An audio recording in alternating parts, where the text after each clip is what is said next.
"Oh, thank you, Master Haydn," exclaimed Ludwig breathlessly. "Perhaps someday I will be able to accept your kind offer." Early the next morning, Count Waldstein mounted his favorite horse, and galloping to the door of his friend, he called out his good news. "Luck is with you today, Ludwig. The Elector has heard of Haydn's wish to help you with your music, and he wishes to send you to Vienna to work there with the noted master." To go back to Vienna, the city of music. "Bravo, bravo, bravo," shouted his friends together as they danced about the room. Before dawn the next morning, the post clattered briskly over the cobblestones, and Ludwig stepped inside. Beside the rushing river, he jolted along and soon was on the highway leading to Vienna. When at last he arrived in the city, he found himself in a small attic in the house of a prince, the noble Prince Lichnowsky, and soon he was learning how to write his melodies with the Master Haydn in his little house just outside of Vienna. Here is a delightful minuetto of his you will enjoy. Minuetto.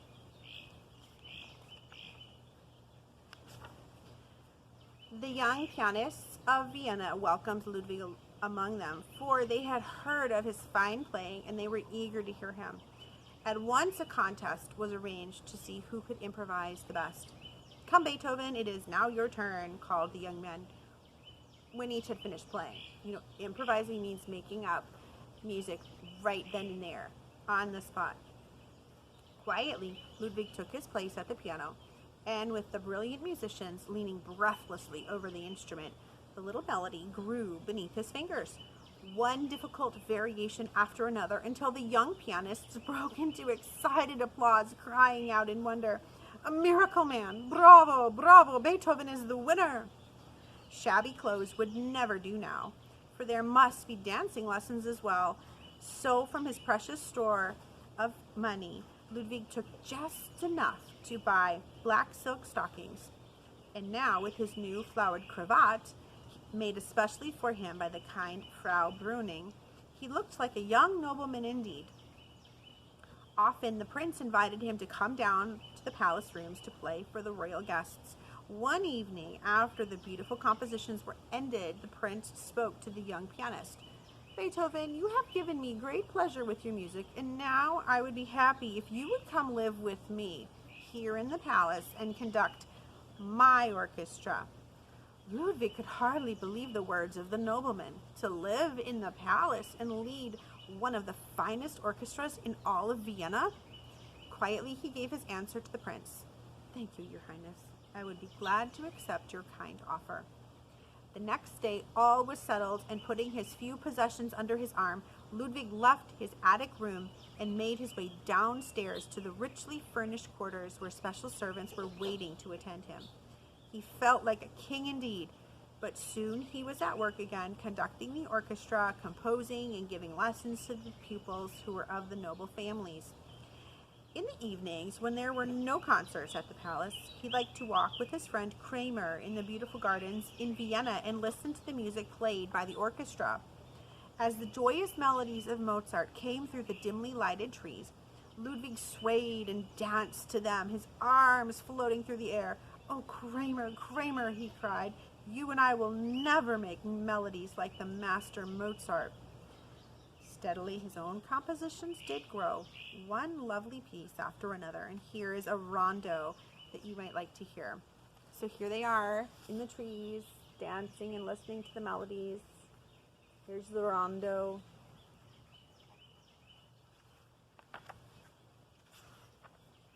When the warm summer days came to the city, Ludwig went with Master Haydn to the country, and when he returned again to the palace, he found waiting for him a fine gift from the prince, a beautiful black riding horse with a groom to care for him. But alas, the poor horse and groom! Day after day they waited patiently at the door for their new master, but Ludwig had forgotten all about them, for he was hard at work on a new composition, and as soon as it was finished, he hurried away with it to his new masters. I'm probably not going to say these quite right. Albrechtsberger and Salieri, "So," exclaimed Salieri sternly after he had carefully examined the music before him, "and still you do not follow the rules that I have taught you." "But, sir," exclaimed Ludwig seriously, "that I cannot do, for I must write as I feel. That is the way music sings itself in my mind." Anxiously, the two masters talked together. "It is no use. We can teach him nothing, for he will never learn according to rule." But Ludwig was feeling something that no one could teach him, and he went on his way alone, writing as no one had written before, putting into his music the great thoughts that burned in his mind, music breathing happiness and love for all mankind. As the years went by, many friends of the prince found their way to the palace to see this brilliant young conductor, and soon all of Ludwig's time was spent in playing for them. Anxiously, he spoke to the friend who came to visit him. "Wegler, I must leave the palace now, for there is no longer time for my compositions, for composing.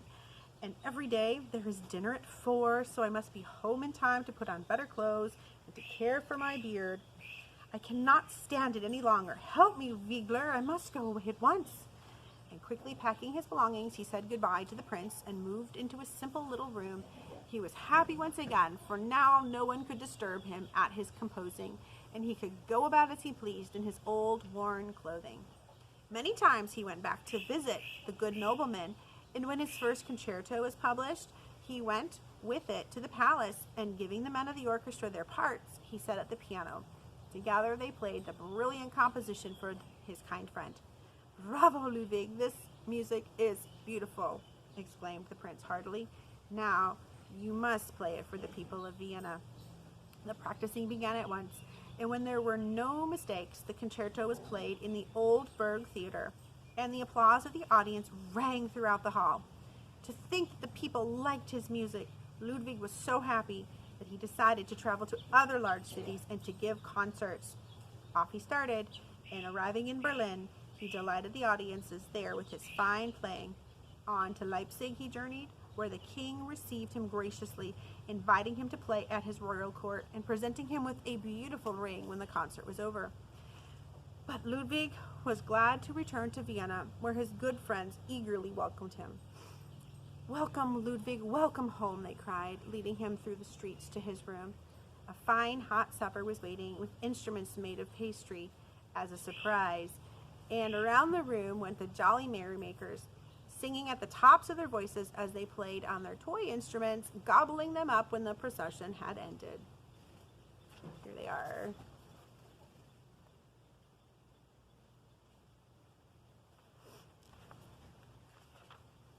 Already Ludwig had written quartets, trios, sonatas, and a song. And now that his first symphony was finished, it was time to give another concert for the people of Vienna. This time, all of his own works. The prince was delighted at the good news and at once sent invitations far and near, inviting everyone to the greatest concert of all the year, to be given by the composer, Ludwig van Beethoven. Every morning at 8 o'clock, Ludwig and the men were in their places at the palace, and the practicing began. Here's people lining up for the concert, waiting for it to begin. The good prince listened patiently, and as hour after hour rolled by and the music went on, he sent for baskets of bread and rich, juicy sausages for the hungry, weary men. At last all was ready, and when the special night arrived, the theater was crowded to the doors with the eager audience, and with the proud Prince Lichnowsky and his royal company seated close to the stage. When all was quiet, Ludwig came to the platform amid a storm of applause, and bowing low, he seated himself at the piano near the orchestra. The music began, and there was not a disturbing sound in the long hall. The young composer looked like a king indeed, sitting so straight and calm in his fine new uniform, his costume, his brilliant melodies flowing from his fingers in such rich singing tone that the audience could be still no longer, and they broke into excited applause. But Ludwig did not like to be interrupted, for he could never play when there was noise. So he waited patiently until the hall was quiet before going on again with the concert, now to conduct the orchestra in his first symphony, so filled with joyous melody. The audience was astounded at the power of the brilliant young composer, how proud they were that he lived with them in their wonderful city of Vienna. "A wonder composer! Bravo, Beethoven, bravo!" echoed their cries to every corner of the theater. And now, throughout the city of Vienna and in all the cities nearby, the name of Beethoven was spoken everywhere, and eager visitors made their way to his door, begging to study with him and calling for more concerts, which is why they made the monument for him. But Ludwig could not hear them, for a sickness had settled in his poor ears, making them buzz and ring all day long. Even at night he could get no rest, and when the noise grew to a loud roaring sound that would not stop, he sent for the great doctor Schmidt to come to visit him. When the long examination was finally over, Ludwig anxiously looked into the solemn face above him. "But my ears, Herr Schmidt, surely they will be well soon." Quietly the doctor laid his hand on Ludwig's shoulder. "For a little time they may be better, but the sickness will come again," he answered gravely. As the hours passed slowly by and the darkness settled over the room, Ludwig sat alone in his chair. Putting out his hand, he touched the piano that he loved so well. Never to hear its music again, and never to hear the glad voices of his friends, that he must go away at once, for never must they know that he could not hear them when they called his name. Quickly packing a few belongings, he climbed into the lumbering coach in the drizzling rain, with eyes closed and head bowed low, and he strode slowly away from the city of music, away from Vienna. Oh, how sad. I can't imagine how he must be feeling to know that his hearing is leaving him. Here are some pictures of instruments that he used to help himself hear during this time. Kind of hold them up to his ear to kind of make the sound come in better, so he'd be able to hear things a little stronger. I can't wait to see what happens in the last chapter. We'll do this next, chapter 4. This is the final chapter of the book. I will see you then.